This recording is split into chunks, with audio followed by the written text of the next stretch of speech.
You're about to play an unfinished level from The Last of Us Part 2.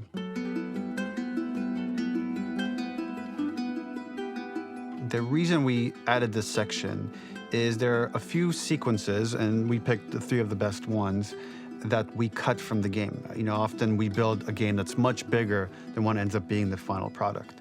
They were months away from being finished, but we wanted to give you an insight of what it's like when we built a game, because often we have this whole thing constructed and it doesn't have final art or audio or dialogue.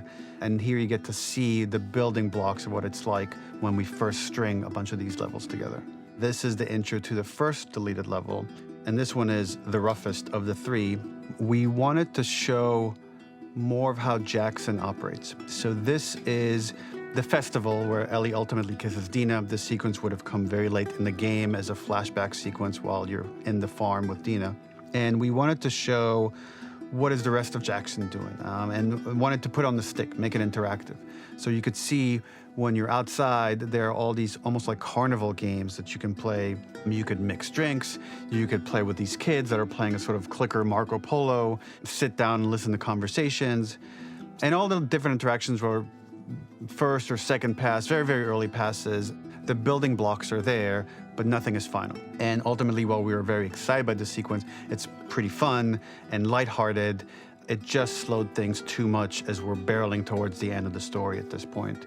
So again, reminder, rough, missing audio, missing animation, missing gameplay tweaks, missing dialogue, but pretty representative of what it would have been. So enjoy.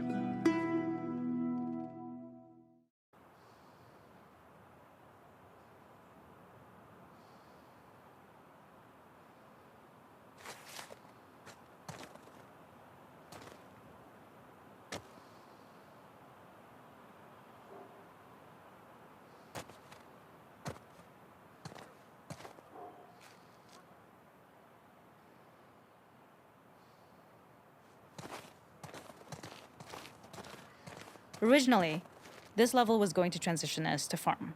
We would go all the way through to the dance, where Ellie and Dina share their first kiss. Then we would play through farm, and when Ellie plays the guitar at night, she would remember the Seth incident. So, the opening for this was a little tricky. We needed it to match at least a little what you might expect emotionally coming from prior beats, because we were already purposefully disorienting you in time and space. Remember, you just came from this huge fight. To jump straight into it would have been a little too jarring. After some back and forth, we rooted it in Ellie's nerves, calling back to her hands shaking in the theater. But this time, for a much more innocuous reason we'll find out later. She's nervous because she has a crush on Dina, who is the only reason why she's here at the dance.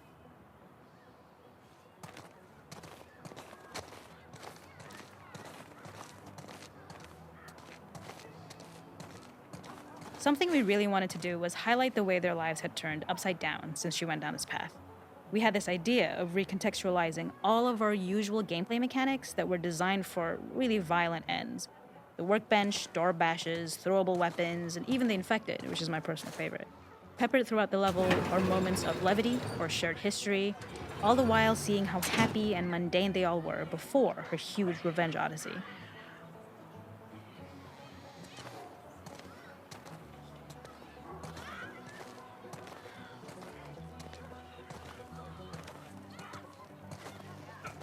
It is not a festival without one of these throwing games.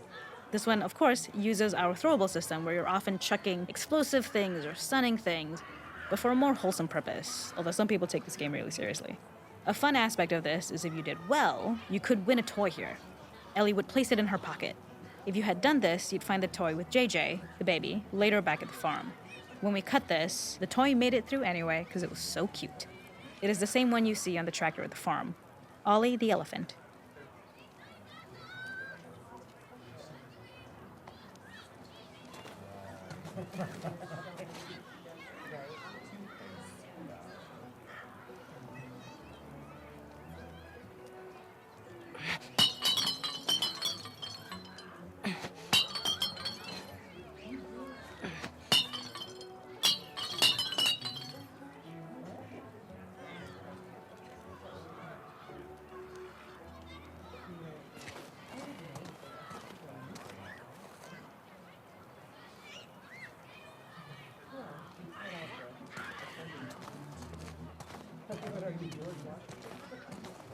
The makeup artist is pretty simple. It's one of those little in-game scenes we peppered in to make it feel like Ellie had roots in the town. Hallie, our writer, mentioned that in her mind, an ex-girlfriend of Ellie's tattooed her arm to cover up her scar. So we figured this might be the only time you get to see that. We wanted to hint at it and allude to it and make it feel like there had been so much more that had been happening and so much more that Ellie threw away.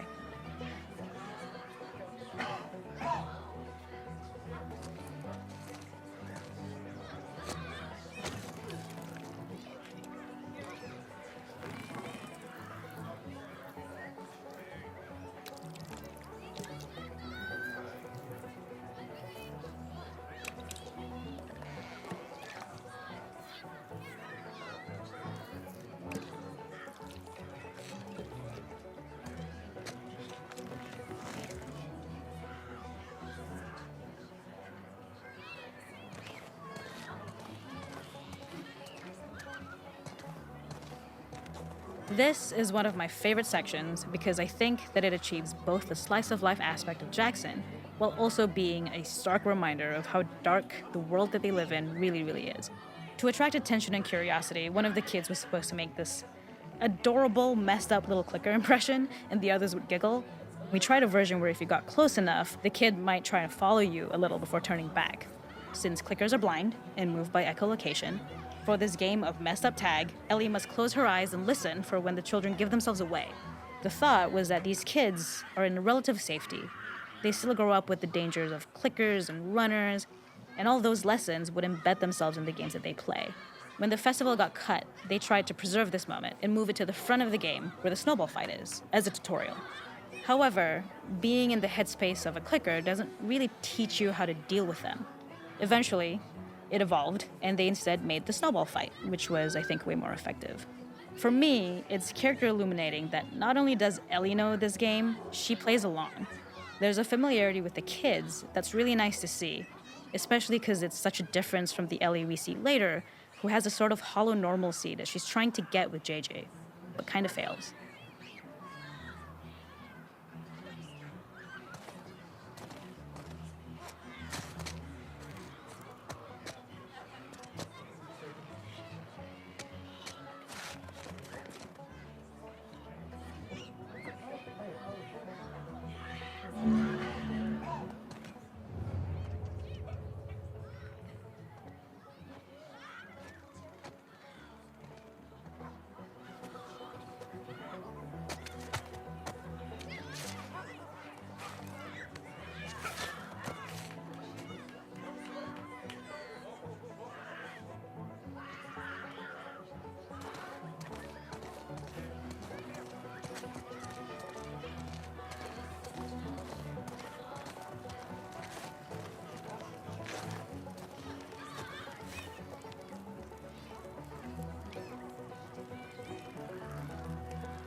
There's a hidden spot at the back that was just a bit of fun. It was highlighting Jackson's normalcy with something we would find in a real world. In the back, you would find teenagers finding some alone time with each other in a dark corner of a party. It was rewarding the player for peeking into a hidden corner, but ultimately redirecting them back to the festival. We also had versions of them smoking weed here, despite Maria's consternation, probably having gotten it from Eugene.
In this second deleted level, which is an extended sequence of the sewers in Seattle, this comes on the heels of where Ellie goes into a building and she survives an attack by stalkers and gets thrown out of a window and gets swept away by the current. And then we cut this section that used to be there in the final game. Now you will get to play it. So this was a way to get a bit more interesting puzzles, interesting traversal, figure out how Ellie can navigate the sewers with the fighting current. Ultimately, with a lot of these levels and these sequences, the reason why we cut them were for pacing purposes. But here it is for you in this very kind of raw form that part of it will feel finished, parts of it will feel like assets are missing as far as audio, animation won't be final. But it's a glimpse into what a game looks like when it's months away from finishing. Enjoy.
Okay. Ah!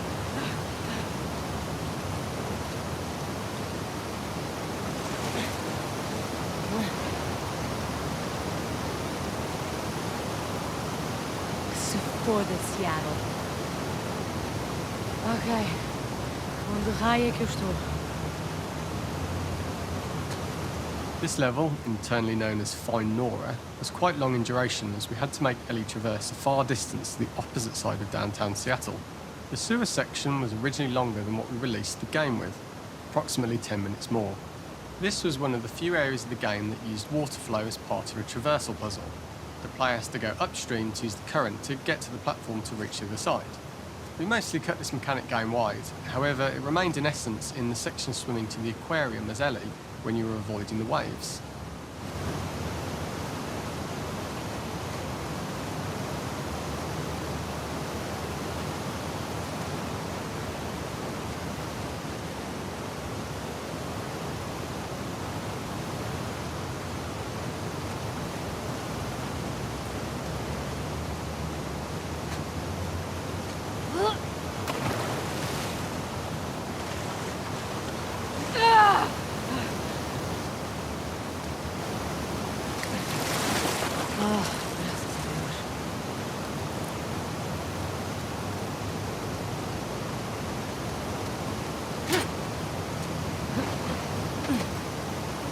The ladder acts as an immediate goal for the player, but being able to climb out is not going to be so easy. To keep levels interesting and engaging, we alternate between positive and negative values the player experiences. Here, it's a positive to have found a ladder, but then a negative to discover it's not the solution. But then another positive to identify the next short-term goal of the doorway. By alternating between these opposing values, we give players what they expect, but not how they expect it.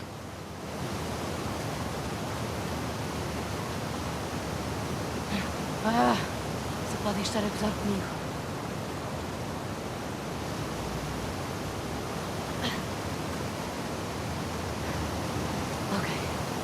Ok. Deve haver outra saída.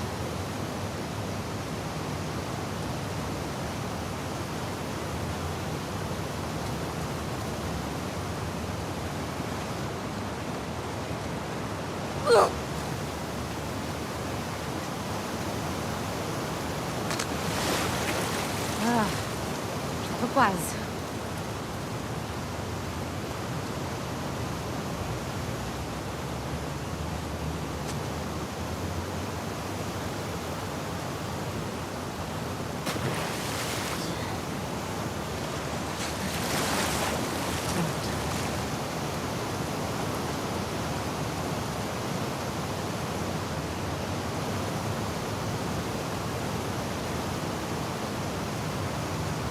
When players reach the doorway and enter into the room, they're faced with a dead end. The real reason for this dead-end room is that on the reversal, when exiting back out of the doorway, players are faced with a route onwards.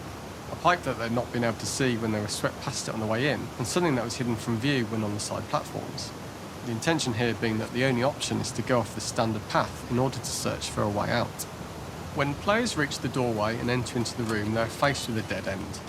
The real reason for this dead-end room is that on the reversal, when exiting back out of the doorway, players are faced with a route onwards.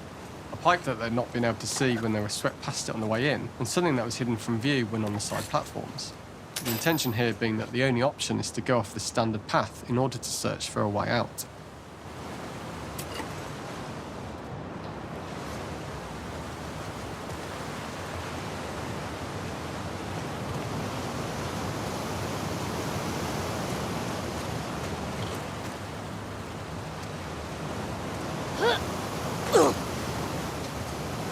Ah, tirem-nos já daqui, porra. Ah! Throughout the rest of the level, we also used light to indicate to the player that they were heading in the right direction. At each turn, however, we blocked the direct route forward. Players would know that they just have to keep finding alternative paths, promoting those feelings of being desperate and trapped. We slowly introduced the player to consider climbing into smaller pipes and crouching in these tight spaces. This is to slowly build up to, and encourage, the player to climb into such a small pipe that they'd have to be crawling on their stomach, which is something that the player previously may not have recognised as a playable space, let alone the desired route they need to take. We added a tiny space just to reward the player's exploration with a pick-up item, and we made sure it was something that made sense that you'd find in this area, a canister and all the garbage that had been washed into the sewers from the surface.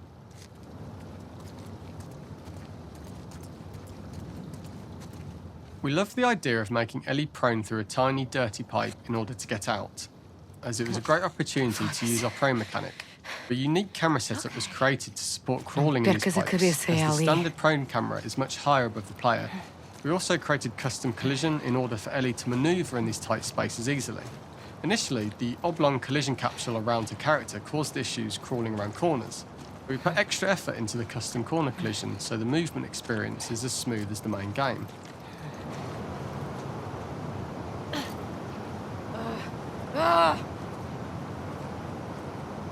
In order for the player to feel cramped, claustrophobic and desperate, we'd been enforcing the traversal mechanics that allow for a tight environment which promote these feelings. We introduced the use of the squeeze through so that we can keep the player feeling enclosed and tight, but without repeating the same geometry. Here we changed from low ceilings with wider walls to high ceilings and tight walls to change up the spatial pacing and keep the level from repeating itself. Vai-te foder, universo.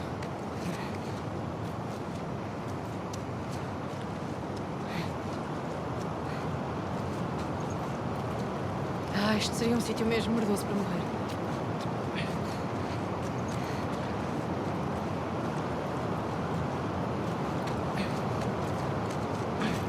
Originally, we had the waterline much higher here, so players had to swim through this tight tunnel. However, from watching user test feedback, it was occasionally causing people to discount the route entirely and turn back on themselves. So to avoid any risk of this happening in the final game, we present a lower water level so the tunnel is easy to see and commit to using. Although this isn't as impactful without the prone swim, it's the better decision as it means a smoother experience for the player with no backtracking frustration. As we surface from the water and over the crest of the slope, we reveal what is further in this tunnel, a clicker that has sprouted and the fungus has grown on the sides of the pipe. It was great to see people who user tested this area becoming increasingly worried as we forced the player to squeeze past the fungus and inches away from the clicker's face, all the time not being sure whether the clicker might be alive or attack them. Although we aren't as cruel as to force a clicker attack in such close proximity, we do have a payoff for this moment. This clicker momentarily turned into Joel to show Ellie's PTSD from what happened to Joel at the start of the game. Ultimately, we decided to save this moment for the farm level, as it was more impactful there because it could become the centrepiece of that experience. Whereas in the sewers, we weren't able to make it as much of a narrative point and give it the breathing room and reaction time that it deserves, given the tight space.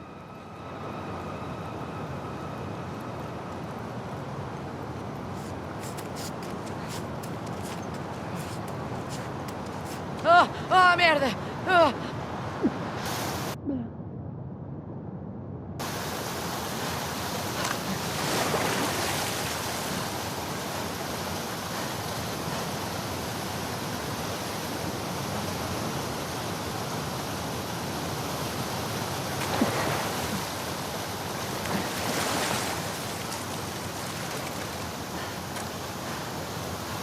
For the final section, we eventually opened you out into a wider area as you traverse through such tight spaces leading up to this. The changing environmental pacing makes it begin to feel like we're coming to the end of Ellie's ordeal. An earlier iteration used the current that we'd shown at the start for a slightly tougher traversal puzzle to conclude the sewers. The ladder was clearly visible from most of the area, but the player was faced with a fast-flowing torrent of water they couldn't cross. If the player attempted to jump into the water, they were not able to swim across the ladder due to the water's speed, but instead they had to traverse the pipe running along the top of the space in order to get across the water.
Using this pipe was retained in the iteration we shipped with, as it's the last of the extreme methods Ellie has to undergo in order to escape the sewers, and what she will go through in her pursuit of revenge.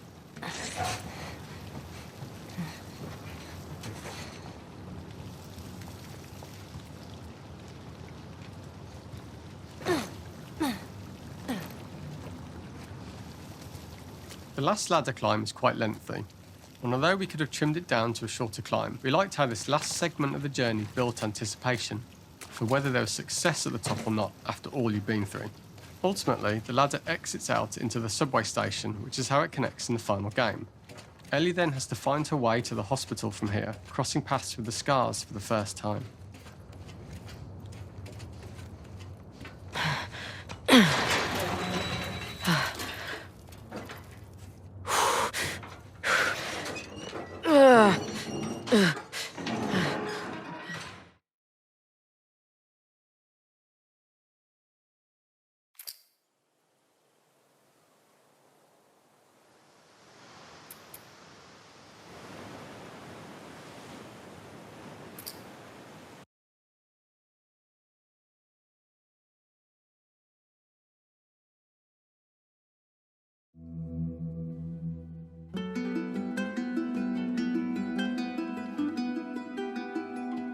For this third and final deleted level, what we call the boar hunt sequence, this was a sequence pretty late in the game. It was right after the whole Seattle Abby sequence where Abby spares Ellie. And then we wanted to come back into Ellie's story, but keep it a bit mysterious of how much time has passed, where is Ellie now? So we're coming in on Ellie and she's following a trail of blood. And we wanted to mirror in a way the deer hunt sequence from the first game, but this time do it with a boar. And there's something with Ellie that now she can't let go of this violence. She's pursuing it even against this innocent animal. This was another opportunity to show how the violence that Ellie has experienced, the violence that she witnessed being afflicted onto Joel, is still sticking with her, and she's still experiencing these PTSD moments. This was a sequence that was pretty far along and was cut pretty late in production. Parts of it are still really rough, but the gameplay, the building blocks were all there. I think you'll have fun to see, like, again, a rough, unfinished sequence that you can play. You can see all the way to the end, and including a cinematic that we end up cutting. And the remnants of the sequence ended up being mentioned in Ellie's journal. So this part of the story that we developed still made its way into the game as kind of optional stuff that you could read about, but here you get to experience it. So as a reminder, this is pretty rough, months away from being finished, but you get to see it now.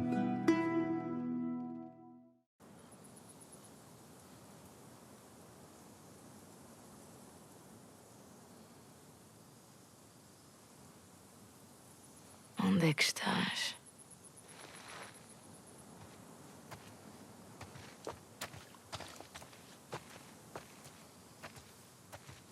So the boar hunt was one of the hardest levels for me to work on. It was a huge challenge with the systems that we had, and we kept trying, but it never felt quite right. Originally, the level happened after the Jackson Festival, which also got cut, but before Farm. Once the festival got cut, it became the prologue to Farm. The intended experience is that we jump forward in time after the fight with Abby in the theater. We don't know where Dina is. We likely assume she's dead because she was just bleeding out. Ellie is alone. Her hair is short. So maybe this is the future or the present. And she's hunting. Hunting who? Abby still?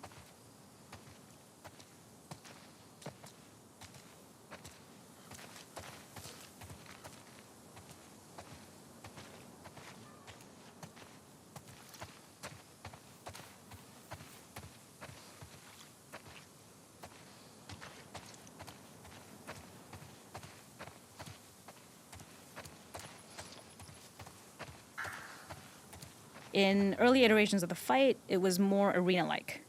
The player slowly whittles down the boar's health. Ellie gets more visceral and more vicious. We get a little worried about her. As the boar gets weaker, more panicked, more feral, and we start feeling sympathetic to the boar was the hope.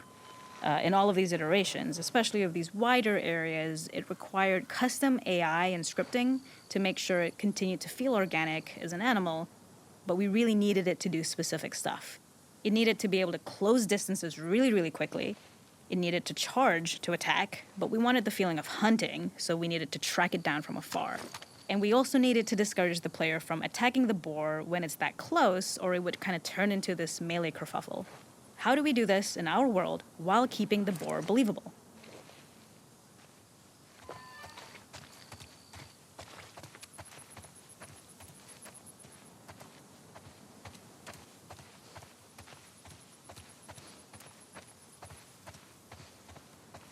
We must have gone through 5 or 6 iterations of the boar fight and all, and every single time it changed pretty drastically. We split it into clear phases, where one was like all long range. We tried another where you're getting close and you get the jump on it quite literally. You're jumping off of a rock to attack it. And then finally, we tried a bunch where you almost sort of go around a bunch of trailers and try and wrestle it. We uncovered after some time that taking down a boar over several phases felt very laborious and a little dramatic. It was comically long, it felt too boss-like, a little too gamey. We decided to cut the first few phases, and we opted for a cold open after the boar had already been hurt off-screen.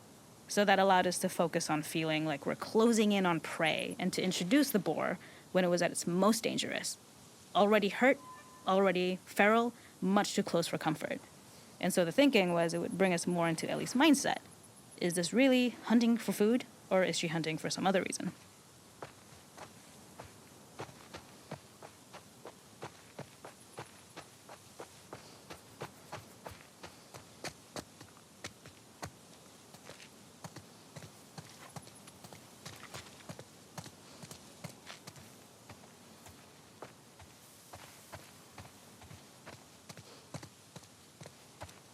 The gas station was built to highlight the boar's destructiveness. Since it's cramped, the boar feels larger. We also feel trapped with it, though perhaps it's trapped with us. When it charges, it gets to us quickly, so we must be on our toes. This made it more aligned with Ellie's sort of hunting for trouble mindset. Listening became more important, as well as moving around slowly so it didn't hear you. Could you spot it before it saw or heard you? And could you get a shot off quickly enough so you could dodge out of the way? Or is the shot worth the cost after? It feels like a gamble. By the end of the fight, everything would likely be in shambles. The boar would burst through the back, and Ellie would follow it and finally enact revenge. Ok. Não vejo peva. Ah, foda-se!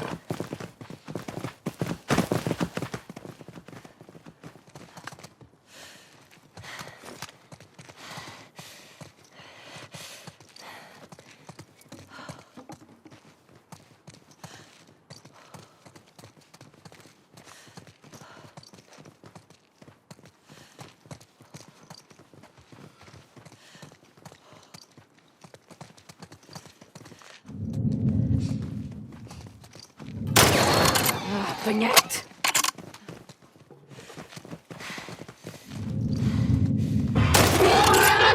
Acabou. Não podes fugir.